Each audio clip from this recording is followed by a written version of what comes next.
तो वो अगली रात को गया, करीब 1:30-2 बज रहे थे। उसने वो सब कुछ किया जो उसके गुरुजी ने बताया था। और कुछ समय बाद जल में से एक सुंदर लड़की निकलती हुई आ रही थी उसके पास। वो उस लड़की को देखकर इतना मोहित हुआ कि जैसे ही वो पास आती जा रही थी और उसका आकर्षण बढ़ता जा रहा था, फिर वो उसके पास आकर पिशाचनी बोलती है, तुमने मुझे क्यों बुलाया? वो बोला, मैंने तुम्हें ऐसे ही देखने के लिए बुलाया। उसने बोला कि हमें ऐसे ही देखने के लिए नहीं बुलाया जा सकता, हमें कुछ काम दो, नहीं तो मैं तुम्हें मार दूंगी या फिर तुम्हें मुझसे शादी करनी होगी। और उसने उसके सामने शादी का प्रस्ताव रखा। उसे अपने गुरुजी की सावधानियां याद आ गई और उसने बोला कि मैं तुमसे शादी नहीं कर सकता।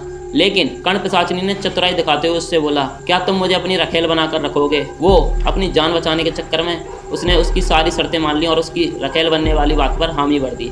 लेकिन उसने साथ ही साथ में एक शर्त रखी, या फिर तुमने अगर शादी की तो मैं तुम्हारे बच्चे को ले जाऊंगी। उसे अपनी जान प्यारी थी, इसीलिए उसने उसकी सारी शर्तें मान ली। तो कुछ साल बाद उसकी शादी हो गई। फिर वो पिशाचिनी उसकी ज़िंदगी में दोबारा आई और उससे बोला कि मैंने तुमसे बोला था कि मैं आऊँगी और तुम्हारे बच्चे को ले जाऊँगी।